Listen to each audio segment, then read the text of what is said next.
आनंद मठ। आनंद मठ और ऋषियों की अनमोल धरोहर को संजोएं।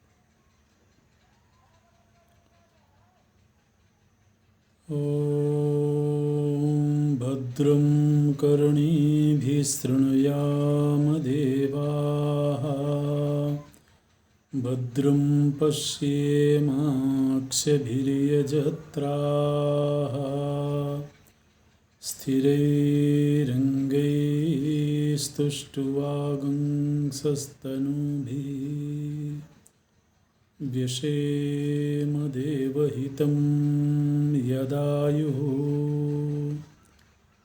स्वस्ति न इन्द्रो वृद्धस्रवाः, स्वस्ति नः पूषा विश्ववेदाः, स्वस्ति नस्तार्क्ष्यो अरिष्टनेमिः, स्वस्ति नो बृहस्पतिर्दधातु। ॐ शान्ति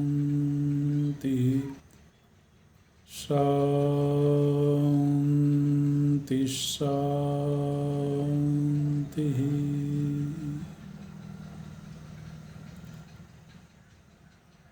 सच्चिदानन्दरूपाय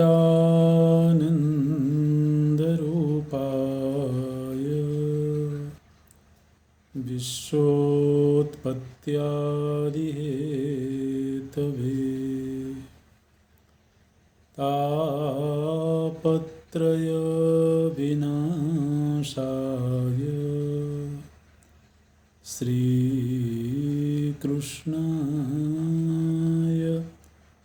वयं नमः। श्रीकृष्णाय वयं नमः। नारायणं नमस्कृत्य नरं चैव नरोत्तमं, देवीं सरस्वतीं व्यासं ततो जयमुदीरयेत्। ततो जयमुदीरयेत्।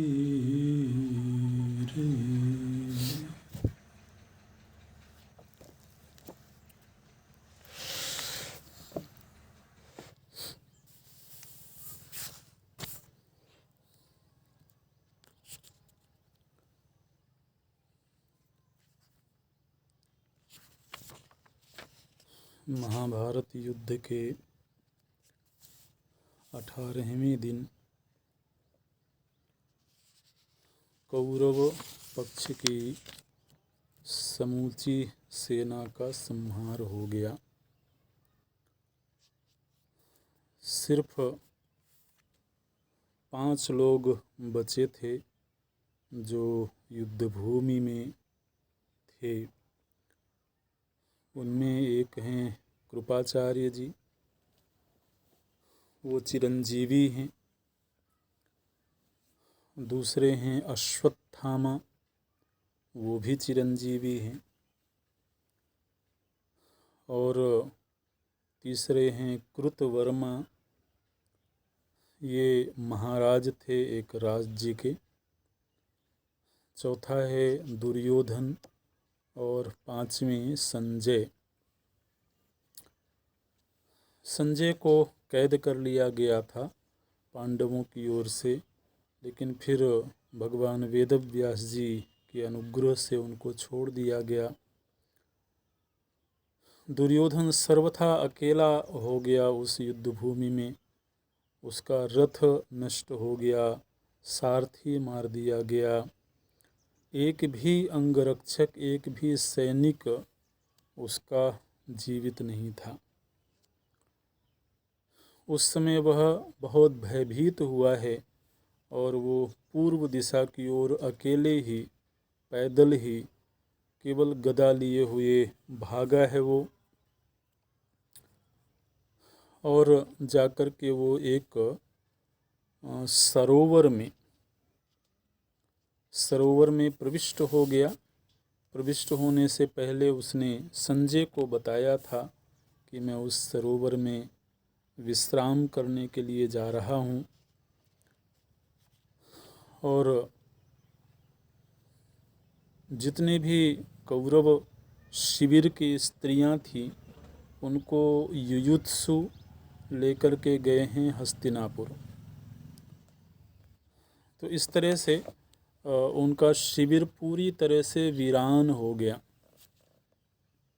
ना तो वहाँ कोई योद्धा है, ना कोई सेवक है, ना स्त्रियां हैं, कोई नहीं है, सर्वथा वीरान हो चुका है। ये जो 3 महावीर थे, कृतवर्मा, कृपाचार्य और अश्वत्थामा, इनको संजय के द्वारा खबर लगी कि महाराज दुर्योधन इस समय पर सरोवर के भीतर जाकर के विश्राम कर रहे हैं। तो ये तीनों ही वीर उस सरोवर के पास गए हैं और सरोवर के पास जाकर के वो दुर्योधन को संबोधित करते हुए बोलते हैं कि राजन, आप सर्वथा अकेले नहीं हैं। हम 3 लोग भी आपके साथ अभी जीवित हैं, इसलिए आपको सर्वथा हताश नहीं होना चाहिए, बल्कि हम लोगों का साथ पाकर के आपको पुनः युद्ध करना चाहिए। इस तरह से भयभीत होकर के सरोवर में आकर के छिप जाना ये आपको शोभा नहीं देता है। और जबकि हमारे जैसे महारथी भी आपके साथ अभी हैं। तो दुर्योधन बोलता है कि मैं वास्तव में यहाँ युद्ध से भयभीत होकर के नहीं छिपा हूँ, बल्कि मैं बहुत थक गया हूँ और मेरे शरीर में भी जगह जगह घाव हो गए हैं, रक्त की धारा बह रही है और वैसे भी सायंकाल हो चुकी है। इसलिए मैं कुछ समय विश्राम करना चाहता हूँ और आप लोग भी जाइए शिविरों में विश्राम करिए। एक रात्रि हम लोग विश्राम कर लेते हैं और अगली सुबह हम लोग पुनः पांडवों के साथ युद्ध करेंगे। और मुझे ये विश्वास है कि आप लोगों के रहते हम जरूर पांडवों को जीत लेंगे। इस तरह से ये दुर्योधन और उन 3 महावीरों के बीच संवाद हो रहा था। उसी समय पर कुछ व्याध, मांस का क्रय विक्रय करने वाले जो व्याध होते हैं, वो अकस्मात उस सरोवर के पास पहुंच गए और सरोवर के समीप में छिप करके उन लोगों ने दुर्योधन और इन तीनों वीरों का संवाद सुन लिया। और पहले से उनको ये बात मालूम थी कि पांडव दुर्योधन की खोज कर रहे हैं और खोज करते हुए वो निराश हो चुके हैं, क्योंकि उनके गुप्तचरों ने आकर के ये कहा है कि दुर्योधन लापता हो गए हैं, दुर्योधन का कहीं कोई पता नहीं है। तो ये बात उन व्याधों को मालूम थी। जब उनको पता लगा कि ये दुर्योधन तो इस सरोवर के भीतर छिपा हुआ है, तो उन्होंने सोचा कि ये अच्छा अवसर है, हम यदि पांडवों को जाकर के ये खबर सुनाते हैं तो पांडवों के द्वारा हमको बहुत सारा धन मिलेगा, तो उस धन के लालच में वो व्याध गए हैं पांडवों के पास और सबसे पहले उन्होंने भीमसेन को ये खबर सुनाई है कि दुर्योधन उस सरोवर के भीतर है। द्वैपायन नाम का वो सरोवर था जहाँ जाकर के दुर्योधन विश्राम कर रहा था। दुर्योधन के पास में ऐसी माया शक्ति थी कि वह सरोवर के भीतर प्रविष्ट हो जाए, माने जल के भीतर प्रविष्ट हो जाए, लेकिन वहाँ भी वो सुरक्षित रह सके, जल में वो डूबेगा नहीं, ऐसी शक्ति उसके पास में थी। और दूसरा, उस जल को स्तंभित कर देना। तो इस शक्ति के बल पर वो सरोवर के भीतर जाकर के विश्राम करने लगा और जल को स्तंभित कर दिया, जिससे कि और कोई उसके भीतर न जा सके। जब व्याधों से पांडवों को ये खबर मिल गई कि दुर्योधन तो उस सरोवर में छिपा हुआ है, तो पांडव बड़े हर्षित हुए हैं और हर्षित होकर के वो अतिशीघ्र उस सरोवर के पास गए। और जैसे ही पांडवों को आता हुआ इन 3 वीरों ने देखा, कृपाचार्य, कृतवर्मा और अश्वत्थामा, तो ये लोग वहाँ से भाग गए। ये सभी भी घायल हो चुके थे, इसलिए सामर्थ्य तो इनमें भी नहीं थी युद्ध करने की, इसलिए ये तीनों लोग वहाँ से भाग करके शिविर में चले गए।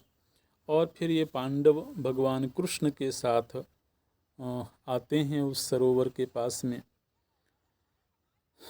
और युधिष्ठिर जी दुर्योधन को संबोधित करते हुए बोलते हैं कि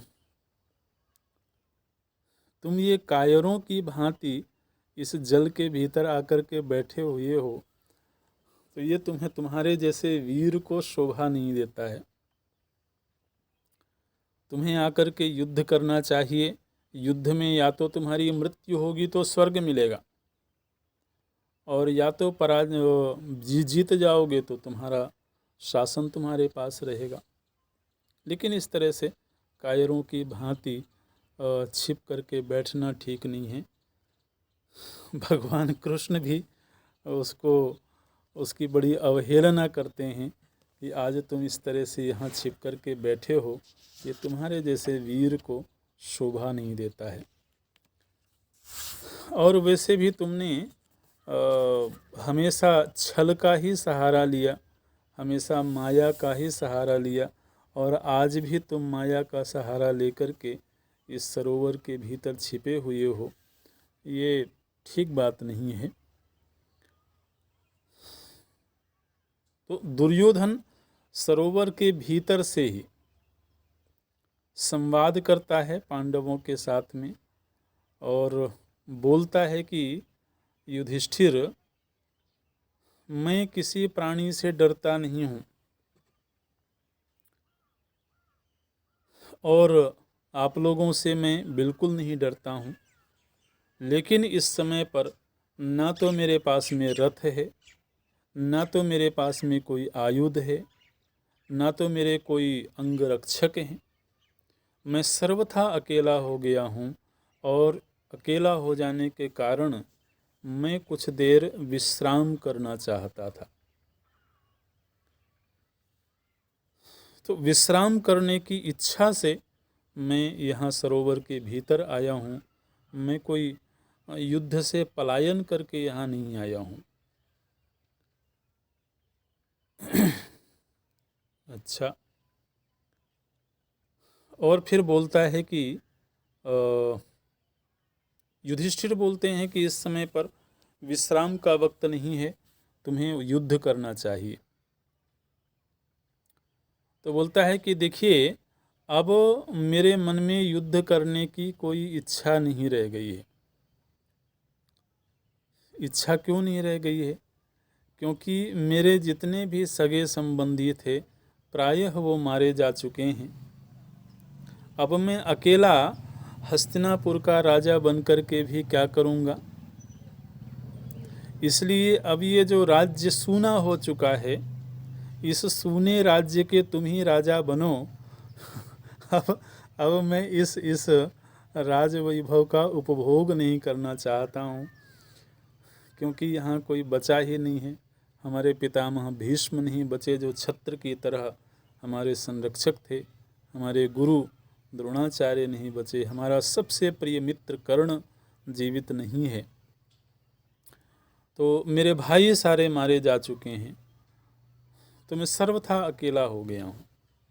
इस स्थिति में मुझे अब राज्य भोग की कोई इच्छा नहीं है। तो अब तुम ही इस सूनी पृथ्वी का उपभोग करो। मैं अपनी स्वेच्छा से तुम्हें ये राज्य वैभव दे रहा हूँ। और मैं अभी कुछ समय तो यहाँ विश्राम करूँगा सरोवर में, और उसके बाद मैं मृग चर्म धारण करके वन में चला जाऊँगा, और वहाँ जा कर के मैं तपश्चर्या करूँगा। इस तरह से दुर्योधन बोलता है। अहम वनम गमिष्यामि ह्यजिनैः प्रतिवासितः रतिर्हि नास्ति मे राज्ये हतपक्षस्य भारत। हे भारत, मेरे पक्ष के सभी लोग मारे जा चुके हैं, इसलिए अब मेरी कोई रति नहीं है इस राज्य में, और मैं मृग चर्म धारण करके वन में जाकर के तपश्चर्या करना चाहता हूँ, और इस सूनी पृथ्वी का आप ही उपभोग करो। अच्छा, तो युधिष्ठिर बोलते हैं, आर्त प्रलापान मा तात सलिलस्था प्रभाषिता। तुम आर्त की भांति सरोवर के भीतर बैठ करके प्रलाप मत करो। ये जिस तरह से चिड़िया चहचहाती हैं, उस तरह से तुम सरोवर के भीतर बैठ के चहक रहे हो, ये ठीक नहीं है। तुम बाहर निकलो और युद्ध करो। और जहाँ तक तुमने ये कहा कि अब ये राज्य मैं आपको दे रहा हूँ, तो क्षत्रिय कभी किसी से भीख नहीं लेता है। मैं तुमसे कभी भी दान में तुम कह दोगे कि ये मैंने तुमको दे दिया, तो जब हमने मांगा था तब तो तुमने कहा था कि एक सुई के नोक जितनी धरती भी मैं नहीं दूंगा, और आज जब तुम सर्वथा असहाय हो गए हो तो बोलते हो कि राज्य ले लो। तो हम ऐसे क्षत्रिय नहीं हैं जो अधर्म पूर्वक दान में कोई चीज़ लें। इसलिए हम इस राज्य के अधिकारी तभी बनेंगे जब हम तुम्हारा वध कर देंगे। तो या तो तुम बाहर निकल करके युद्ध करो, और युद्ध करके हम लोगों को परास्त करो, और या तो मृत्यु का वर्ण करके तुम स्वर्ग को जाओ। लेकिन इस तरह से ये व्यर्थ प्रलाप करने का कोई औचित्य नहीं है। तुम्हें बाहर निकलना चाहिए। और फिर युधिष्ठिर जी याद दिलाते हैं कि अनेक बार हमने तुमसे सुलह करने की चेष्टा करी, यहाँ तक कि भगवान कृष्ण शांति दूत बनकर के तुम्हारे पास गए, और उन्होंने केवल 5 गांवों की याचना करी थी। तब तुम इतने अहंकार में भरे हुए थे कि हमारे उस शांति प्रस्ताव का तुमने उसकी उपेक्षा कर दी, और यहाँ तक कि भगवान कृष्ण का भी तुमने अपमान किया। और आज इस दशा में आकर के तुम इस तरह की बातें करते हो। तो ये ठीक नहीं है। इसलिए तुमको बाहर निकलना चाहिए। और फिर युधिष्ठिर जी अपनी ओर से एक प्रस्ताव रख देते हैं। हालांकि उस प्रस्ताव के विषय में उन्होंने ना तो भगवान कृष्ण से ही और ना ही किसी भाई से सलाह किया,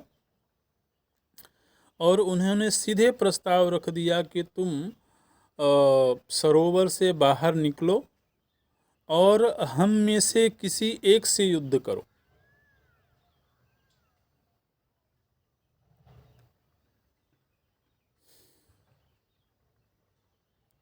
और उसके पहले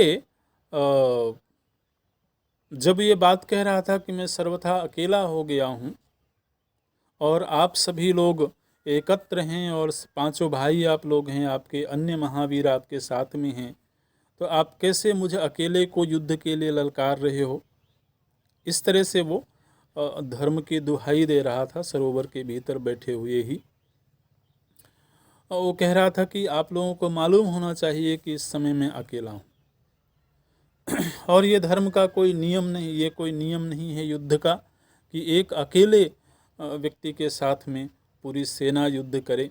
तो आप लोगों को मुझे अकेला पा करके इस तरह से युद्ध के लिए ललकारना नहीं चाहिए। जब दुर्योधन ने ये बात कही तो भगवान कृष्ण को बड़ी गुस्सा आई और भगवान कृष्ण बोले, तुम धूर्त व्यक्ति हो और तुमको ये अकेले की बात तब याद नहीं आई थी जब अभिमन्यु का तुम लोग मिल करके वध कर रहे थे। तब तुम्हें ये धर्म याद नहीं आया था कि एक अकेले वीर को 6 महावीर मिल करके मारने की चेष्टा कर रहे हैं, पूरी सेना के बीच में घेर लिया और फिर उसको मार दिया जो कि अभी बालक ही था। उस समय तुम्हारा ये धर्म ज्ञान कहाँ चला गया था। और जिस समय पर अभिमन्यु रथ से गिर गए थे और उनके हाथ में कोई अस्त्र भी नहीं रह गया था, उस समय तुम्हारे भतीजे ने उस निहत्थे अकेले एक वीर का वध कर दिया। उस समय पर तुम्हें ये धर्म की बात याद नहीं आई थी कि एक अकेले के साथ युद्ध नहीं करना चाहिए। और आज जब तुम उस दशा में हो तब तुम्हें धर्म की बात याद आती है। ये सब व्यर्थ के बकवाद छोड़ो और बाहर निकल के युद्ध करो।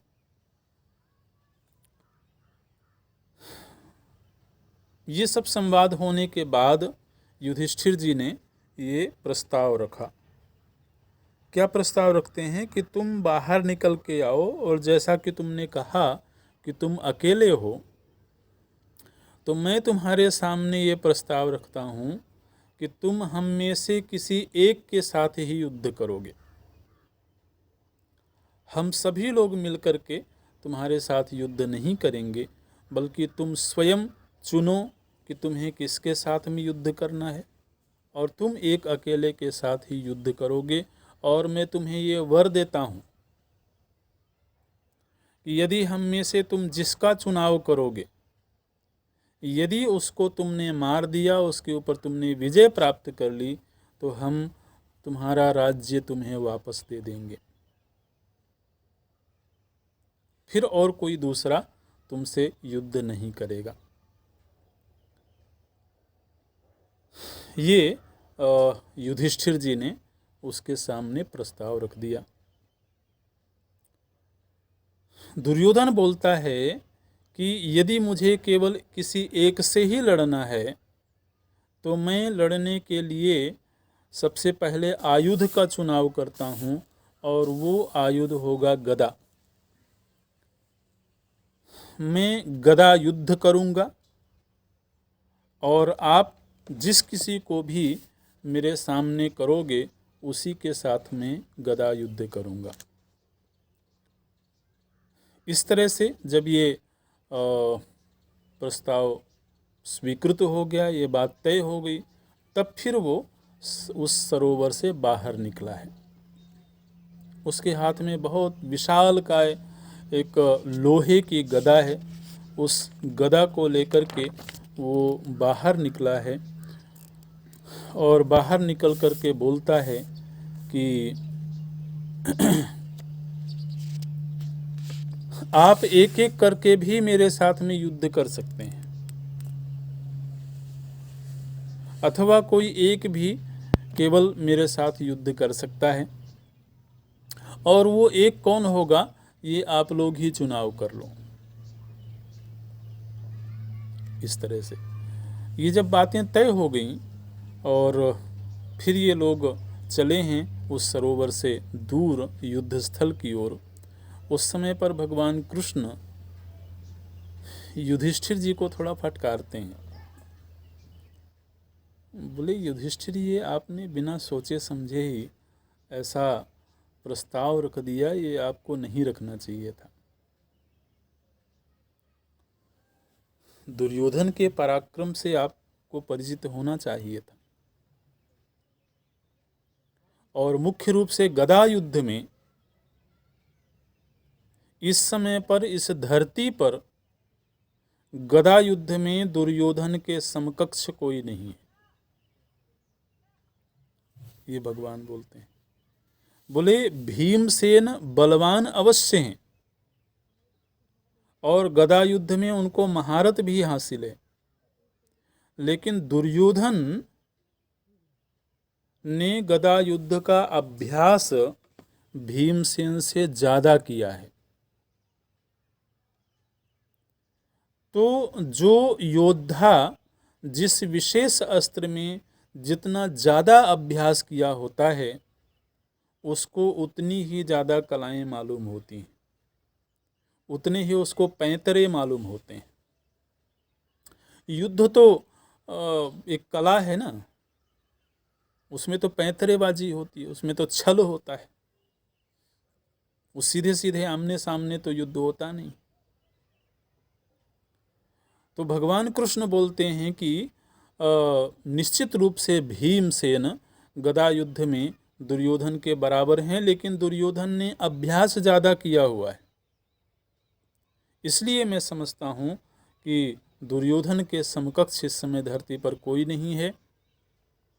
और यदि उसने तो आपका वर्ण कर लिया या अर्जुन का भी चुनाव कर लिया या नकुल सहदेव किसी का भी चुनाव कर लिया, तो फिर उसको एक अकेले वीर के द्वारा पराजित करना आसान नहीं होगा। और इतने मेहनत से जिस राज्य को हमने अर्जित किया है, केवल आपकी इस एक शर्त की वजह से हम पुनः उस राज्य को हार सकते हैं। और जो सब कुछ हार चुका है, जिसके पास अब कुछ नहीं है सिवाय अपने प्राणों के, वो व्यक्ति छल पूर्वक पुनः विजयी हो सकता है। तो इस तरह से भगवान थोड़ा सा रुष्ट होते हैं युधिष्ठिर जी के प्रति। उस समय पर भीमसेन बोलते हैं। भीमसेन बोले कि मधुसूदन, आप चिंतित न होइए, आप विषाद न करिए, मैं उसके साथ में युद्ध करूंगा और मैं पूरी तरह से विश्वस्त हूँ कि मैं उसे परास्त करूंगा। भीमसेन बोलते हैं, मधुसूदन माँ कार्षि विषादम यदुनंदन अद्य पारम गमिष्यामि वैरस्य भृश दुर्गमम। तो मैं निश्चित रूप से उसके साथ युद्ध करूंगा और मैं जानता हूं कि मैं उस पर विजय प्राप्त करूंगा। तो दुर्योधन ने अपनी ओर से चुनाव नहीं किया था। दुर्योधन ने ये कहा था कि युधिष्ठिर जी से कि आप जिस किसी को भी मेरे साथ युद्ध करने के लिए नियुक्त करेंगे, उसके साथ ही मैं युद्ध करूंगा। उस समय पर युधिष्ठिर जी ने भीमसेन को आदेश दिया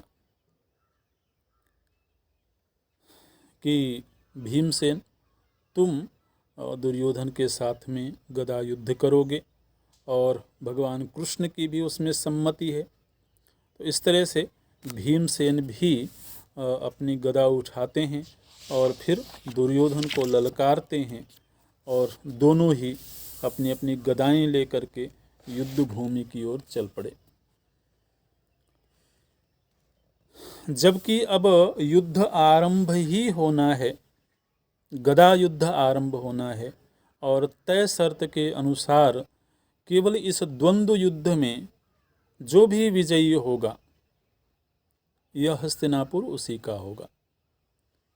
यदि दुर्योधन इस द्वंद्व युद्ध में विजयी हो जाता है, भीमसेन को मार देता है, परास्त कर देता है, तो दुर्योधन के साथ फिर और कोई नहीं लड़ेगा, फिर दुर्योधन की सत्ता होगी।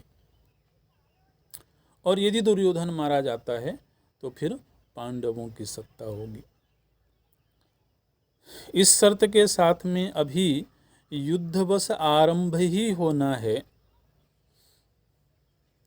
कि एक अप्रत्याशित घटना घटी वहां युद्ध भूमि में। और वो घटना ये घटी कि अचानक से बलराम जी वहाँ उपस्थित हो गए। बलराम जी चले गए थे तीर्थ यात्रा पर युद्ध से पहले ही, लेकिन अब ये जो युद्ध का चरम है, अंतिम निर्णायक जो द्वंद्व युद्ध होना है, उस युद्ध से पहले ही नील वस्त्रधारी भगवान बलराम जी नील वस्त्र धारण करते हैं, नीलांबर धारण करते हैं और हलधारी हैं।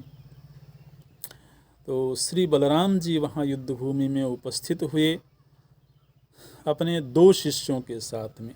2 शिष्य उनके साथ में थे जिनके साथ वो यात्रा पर गए थे। जैसे ही बलराम जी का आगमन हुआ है, भगवान कृष्ण और सभी पांडव उनका स्वागत करते हैं, पूजन करते हैं और दुर्योधन भी उनका सत्कार करता है। और फिर बलराम जी ने संक्षेप में पूछा है कि क्या होने जा रहा है, तो उनको बताया गया कि इस तरह से युद्ध होना है। तो बलराम जी बोले कि मुझे ये बात पहले ही पता लग गई थी, इसलिए मैं अपने दोनों शिष्यों के बीच ये जो युद्ध होना है उसको देखने के लिए उपस्थित हुआ हूँ। तो बलराम जी के ही दोनों शिष्य हैं। गदा युद्ध बलराम जी से दुर्योधन ने भी सीखा है और भीमसेन ने भी सीखा है। तो बलराम जी बोलते हैं कि मैं स्वयं ये युद्ध देखना चाहता था, इसी इच्छा से मैं यहाँ पर उपस्थित हुआ हूँ। इस बीच में जबकि ये संवाद हो रहा था, महाराज जन्मेजय वैशंपायन जी से पूछते हैं कि भगवान, मैं ये सुनना चाहता हूँ कि बलराम जी किन किन तीर्थों की यात्रा करके आ रहे हैं। तो बलराम जी की ये जो तीर्थ यात्रा थी, ये 42 दिन की यात्रा थी। तो 42 दिन में उन्होंने कितने तीर्थों की यात्रा की है, तो फिर वैशंपायन जी विस्तार से बताते हैं। जब से चले थे बलराम जी तीर्थ पर, और तब से लेकर के जितनी तीर्थ यात्राएं हुई हैं, उन सब तीर्थों की महिमा का वर्णन करते हुए और विस्तार से सुनाते हैं। तो अभी हम उस प्रसंग में नहीं जाएंगे, उससे आगे बढ़ेंगे। लेकिन यहाँ पर तीर्थों की महिमा का, अनेक तीर्थों की महिमा का बड़ा सुंदर वर्णन यहाँ देखने को मिलता है। जो अंतिम तीर्थ था, जहाँ पर बलराम जी को ये खबर मिली थी कि इस समय पर आपके 2 शिष्यों का द्वंद्व युद्ध होने जा रहा है, वो तीर्थ था यमुना जी के तट पर प्लक्ष प्रस्रवण। प्लक्ष प्रस्रवण नाम का एक तीर्थ है जो कि यमुना जी के तट पर है। वहाँ पर यात्रा करते हुए बलराम जी पहुँचे थे और वहीं वो सत्संग कर रहे थे। तभी देवर्षि नारद जी के द्वारा उनको ये खबर मिली कि इस समय पर भीमसेन और दुर्योधन का युद्ध होने जा रहा है। उस समय पर बलराम जी ने देवर्षि नारद जी से पूछा था कि महाभारत युद्ध में अब तक क्या क्या हुआ है। तो देवर्षि नारद जी ने पूरे युद्ध का वर्णन बलराम जी को सुनाया है। तो बलराम जी बोलते हैं कि कृष्ण, मुझे ये सारा प्रसंग मालूम है कि अब तक यहाँ क्या कुछ घटा है।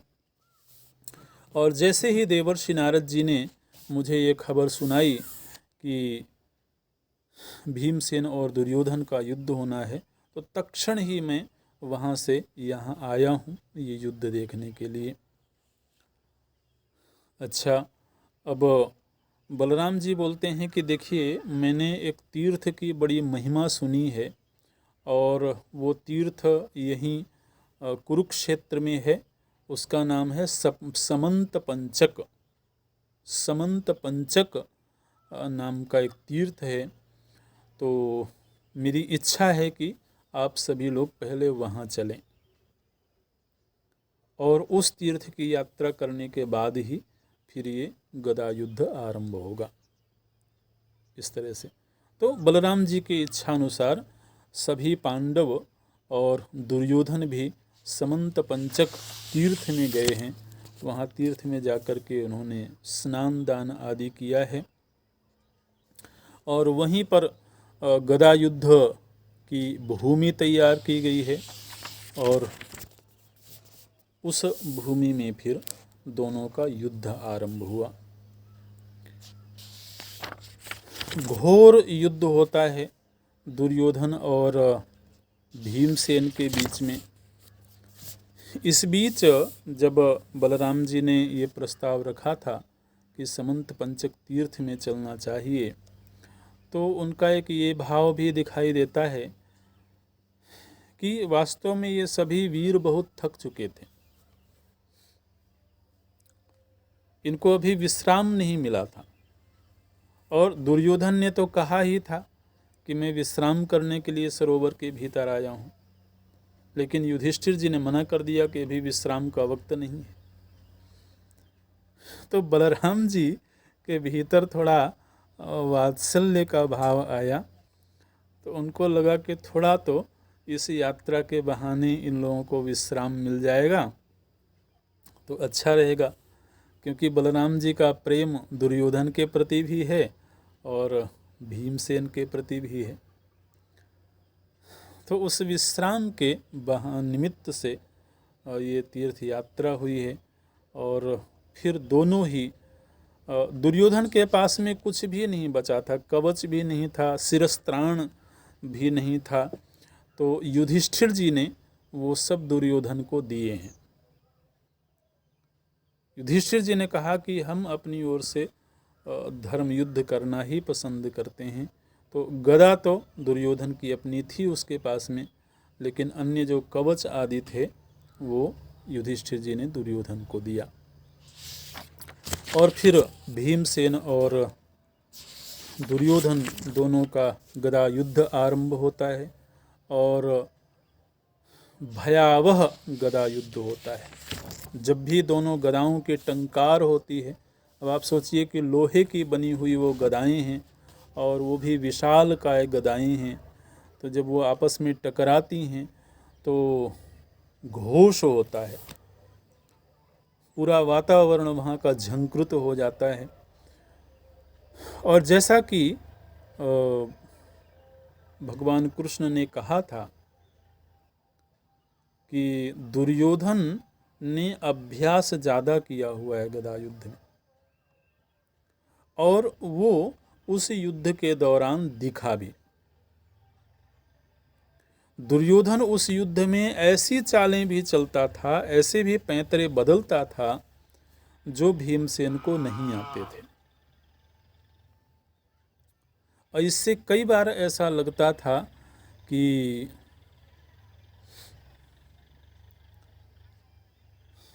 दुर्योधन शायद विजयी हो जाएगा। उस समय पर भगवान कृष्ण अर्जुन से धीरे से बोलते हैं, बोले कि अर्जुन, इस समय पर भीमसेन को थोड़ा न्याय का त्याग करके युद्ध करना पड़ेगा। ये भगवान कृष्ण बोलते हैं, येनम चेन्न महाबाहु अन्यायेन हनिष्यति एषवः कौरवो राजा धार्तराष्ट्रो भविष्यति। यदि तो इसको अन्यायपूर्वक इस समय पर नहीं मारा गया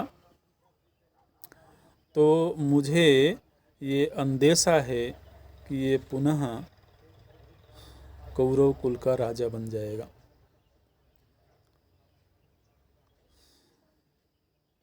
अर्जुन की उस समय पर भगवान कृष्ण के इस प्रस्ताव पर सहमति थी और अर्जुन ने भीमसेन को दिखाते हुए अपने बाईं जांघ को अर्जुन ने ठोका, और जब बाईं जांघ को अर्जुन ने ठोका है तो भीमसेन को एक तरह से संकेत मिला कि इस समय जंघा में प्रहार करना है। सामान्य तौर पर गदा युद्ध का ये नियम है कि गदा कभी भी नाभि के नीचे नहीं जानी चाहिए। गदा का जो प्रहार है वो नाभि के निचले हिस्से में नहीं किया जाना चाहिए। ये गदा युद्ध का एक नियम है, एक शर्त है, एक धर्म है। तो अब जंघा में प्रहार करना है, ऐसा भीमसेन को संकेत मिला है और भीमसेन ने संकल्प किया कि अब दुर्योधन को जीवित रखना ठीक नहीं है, क्योंकि युद्ध करते बहुत देर हो गई थी और नियम के अनुसार युद्ध होते हुए भी भीमसेन थोड़ा कम ही पड़ रहे थे दुर्योधन के सामने। उस समय उन्होंने संकल्प किया और संकल्प पूर्वक उछल करके और उन्होंने बहुत जोर से दुर्योधन के जांघों में गदा का प्रहार किया और जैसे ही उसके दोनों ही जांघों में एक साथ गदा का प्रहार हुआ है तो उसकी दोनों जंघाएं उस समय टूट गईं। भीमसेन के एक प्रहार से दोनों ही जंघाएं दुर्योधन की टूट जाती हैं और स्वाभाविक है अगर जंघा और दोनों ही जंघाएं टूट जाएं तो व्यक्ति फिर खड़ा नहीं रह सकता है। तो उस समय पर वह धरती में गिर जाता है, उसकी गदा भी दूर छिटक जाती है। धरती में गिरा है बहुत जोर से चीत्कार करते हुए। ये सारा प्रसंग वहाँ उपस्थित सभी लोग देख रहे हैं और भीमसेन इस समय इतने क्रोध में थे, इतने गुस्से में थे कि उन्होंने उस समय सारी मर्यादा को भुला दिया और वो उसको एक तरह से दुर्वचन बोलते हुए और अपने पैरों से उसके मुकुट को उन्होंने ठोकर मारा है। दुर्योधन गिर चुका था उस समय पर, तो उसके मुकुट को उन्होंने ठोकर मार करके पैरों से दूर फेंक दिया और यहाँ तक कि उसके मस्तक में भी भीमसेन ने चरण प्रहार किया और वो याद दिलाते हैं कि तुमने मेरे साथ क्या क्या अन्याय किया। तुम मुझे बैल कह करके बुलाते थे और जाने क्या क्या कह के बुलाते थे और मैं चुपचाप सहता था, लेकिन आज तुम्हारी ये दुर्दशा हो गई है और मैं बहुत प्रसन्न हूँ तुम्हारी इस स्थिति को देख करके। ये जो भीमसेन ने ये कार्य किया, पैरों से जब उसके सिर में प्रहार किया, तो ये बात वहाँ किसी को भी पसंद नहीं आई। यहाँ तक कि युधिष्ठिर जी, एक तरफ तो उसकी वाहवाही हो रही थी, उसकी प्रशंसा हो रही थी, लेकिन युधिष्ठिर जी ने उसको थोड़ा झिड़का है, उसको डांटा है कि ये वीरों का कार्य नहीं है, तुम्हें ऐसा नहीं करना चाहिए। ये दुर्योधन किसी समय पर हस्तिनापुर का राजा था। आज चाहे भले इसकी जो दुर्गति हुई हो, लेकिन राजा को कभी भी इस तरह से पैरों से ठोकर नहीं मारना चाहिए। तो ये युधिष्ठिर ने थोड़ा मना किया है, डांटा है, तुमको ऐसा कार्य नहीं करना चाहिए। इस सारे प्रसंग को देख करके बलराम जी को बहुत क्रोध आया। एक तो गदा के द्वारा जो जंघा में प्रहार किया गया और दूसरे दुर्योधन के गिर जाने के बाद भीमसेन के द्वारा जो आचरण हुआ, इससे बलराम जी बहुत आहत हुए, बहुत दुखी हुए और बड़ा उनको क्रोध आया और वो डांटते हैं भीमसेन को, धिक्कारते हैं कि भीमसेन तुमको धिक्कार है और तुमने अधर्म पूर्वक दुर्योधन को परास्त किया है दुर्योधन की केवल जंघाएं टूटी थी, वो गिर गया था, अभी उसकी मृत्यु नहीं हुई थी, जीवित था वो। तो उस समय पर बलराम जी बहुत फटकारते हैं, अहो धिक यदधो नाभे प्रहृतम धर्म विग्रहे नैतदृष्टम गता युद्धे कृतवान यद वृकोदरः। तो इस वृकोदर ने, इस भीमसेन ने जो ये कार्य किया है कि नाभि के नीचे इसने गदा का प्रहार किया है, ये पूरी तरह से अधर्म युक्त कार्य है। इसलिए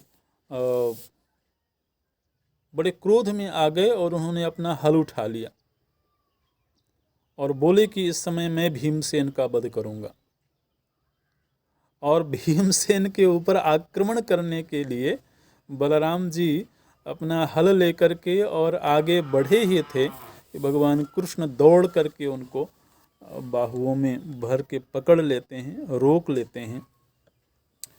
और भगवान कृष्ण को भी थोड़ा सा वो डांटते हैं कि कृष्ण, तुम्हारे सामने ही इस पांडव ने इस तरह का कुकृत्य किया और तुम देखते रहे, तुमने कुछ बोला नहीं। ये अधर्मपूर्ण कार्य हुआ है।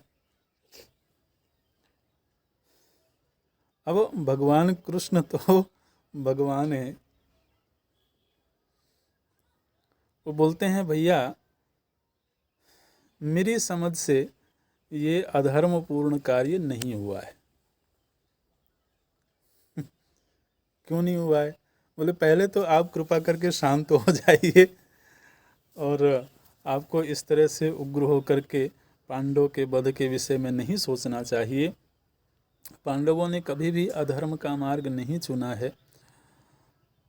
और जो आप ये कह रहे हैं कि गदा युद्ध का नियम नहीं है, लेकिन आप ये याद करिए कि भीमसेन ने हस्तिनापुर के सभा में ये प्रतिज्ञा करी थी कि एक दिन मैं इस दुर्योधन की जंघा तोड़ूंगा अपने गदा से। ये भीमसेन ने प्रतिज्ञा करी थी। अब देखिए प्रभु जी जो है ना, वो जब उनको लगता है कि इस समय धर्म का कार्य कैसे होगा, तो वो किसी भी कार्य को धर्म के पलड़े पर रख सकते हैं। बोले कि आप ये बताइए, क्या किसी भी क्षत्रिय को अपनी प्रतिज्ञा पूरी करने का अधिकार नहीं है? अगर कोई क्षत्रिय अपनी प्रतिज्ञा पूरी करता है तो क्या वो अधर्म करता है? भीमसेन ने ये प्रतिज्ञा करी थी और सारी दुनिया को मालूम है, और उस समय दुर्योधन को भी ये बात मालूम थी। भीमसेन ने प्रतिज्ञा करी थी कि मैं एक दिन इसकी दोनों जंघाओं को, क्योंकि जिस समय पर द्रौपदी जी को वहाँ निर्वस्त्र करने की चेष्टा की जा रही थी, उस समय इसने अपनी जंघाओं में ताल ठोका था। उपहास करते हुए, पांडवों का उपहास करते हुए, द्रौपदी जी का उपहास करते हुए इसने ताल ठोका था। उसी समय मैंने वहाँ भरी सभा में ये प्रण ले लिया था कि जिस जंघा के ऊपर आज ये ताल ठोक रहा है, इसी जंघा को मैं एक दिन अपने गदा से तोड़ूंगा। तो आज यदि भीमसेन ने अपनी प्रतिज्ञा पूरी करी है तो ये अधर्म कैसे हुआ?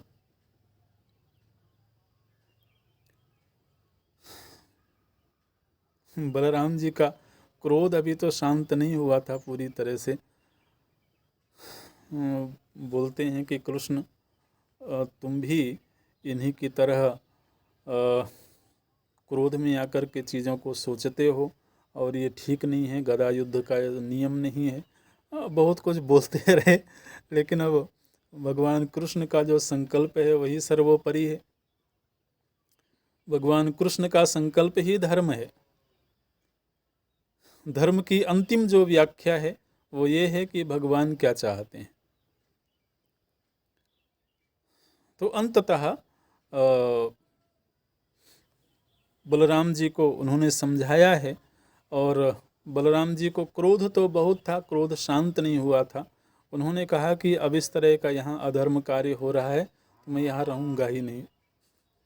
तो फिर बलराम जी रुष्ट हो करके और अपने शिष्यों को लेकर के और वहाँ से द्वारिका चले गए। इस तरह से तो बलराम जी द्वारिका की यात्रा करते हैं, इधर पांडव उत्सव मनाते हैं और श्री कृष्ण और दुर्योधन के बीच में संवाद होता है। दुर्योधन भी धर्म की दुहाई देता है, बोलता है कि आप लोगों ने अधर्म पूर्वक मुझको इस तरह से धराशायी किया है और आप लोग तो धर्म के मार्ग पर चलने वाले लोग थे और आज आपने मेरी ये गति करी है। तो भगवान कृष्ण दुर्योधन को फटकारते हैं, डांटते हैं और वो सारे प्रसंग बार बार याद दिलाते हैं कि तुमने तो कभी भी धर्म का मार्ग चुना ही नहीं था। इसलिए अधार्मिक व्यक्ति को यदि अधर्म के रास्ते पर चल कर के मार दिया जाए तो वो कोई बुरी बात नहीं है। ये भगवान कृष्ण दुर्योधन को बोलते हैं कि यदि कोई दुष्ट हो, यदि कोई समाज को पीड़ित करने का कार्य करता हो, यदि कोई अधर्म को प्रश्रय देता हो, तो ऐसे व्यक्ति को खत्म करना जरूरी है। ये जरूरी नहीं है कि उसको नैतिक तरीके से खत्म किया गया या अनैतिक तरीके से खत्म किया गया। और भगवान का एक ही संकल्प है, परित्राणाय साधूनाम विनाशाय च दुष्कृताम। साधुओं का परित्राण कैसे करना है, दुष्कृतियों का विनाश कैसे करना है। अब अगर हमेशा धर्म की प्रतीक्षा करते रहें दुष्कृतियों का विनाश करने के लिए, तो तब तक वो क्या कुछ कर डालेंगे। इसलिए दुष्कर्मियों का जितना जल्दी उनकी मृत्यु हो जाए उतना ही ठीक है। तो इसलिए भीमसेन ने यदि तुम्हारे साथ में ऐसा किया तो ये किसी भी दृष्टि से गलत नहीं है और तुम्हारी यही गति होनी चाहिए। भीमसेन ने ये जो चरण प्रहार किया है इसको जरूर मैं गलत मानता हूँ। ये वीरों को शोभा नहीं देता है इस तरह का कार्य। उसने क्रोध में आकर के ये कार्य किया है, लेकिन किसी भी तरह से इसकी प्रशंसा नहीं की जा सकती है। लेकिन जहाँ तक युद्ध की बात है तो तुम्हारे जैसे अधार्मिक व्यक्ति को जीने का कोई अधिकार नहीं है। इस तरह से डांटते हैं। युधिष्ठिर जी के साथ भी संवाद होता है, युधिष्ठिर जी भी उसको डांटते हैं और फिर दुर्योधन को उसी स्थिति में छोड़ करके और ये पांडव लोग अपने शिविरों की ओर जाते हैं। दुर्योधन की बड़ी दयनीय उस समय पर स्थिति हो गई थी। भगवान वेदव्यास जी का प्रयोजन केवल ये है कि अधर्म के मार्ग पर चलने वाले व्यक्ति की क्या गति होती है और इसी जीवन में रहते हुए क्या गति होती है, ये व्यक्ति को देखना चाहिए। ऐसे ओम यही पूरा करते हैं। ओम पूर्णमदः पूर्णमिदं पूर्णात् पूर्णमुदच्यते पूर्णस्य पूर्णमादाय पूर्णमेवावशिष्यते। ओम शांति शांति शांतिः। हरिः ओम श्री गुरुभ्यो नमः। हरिः ओम।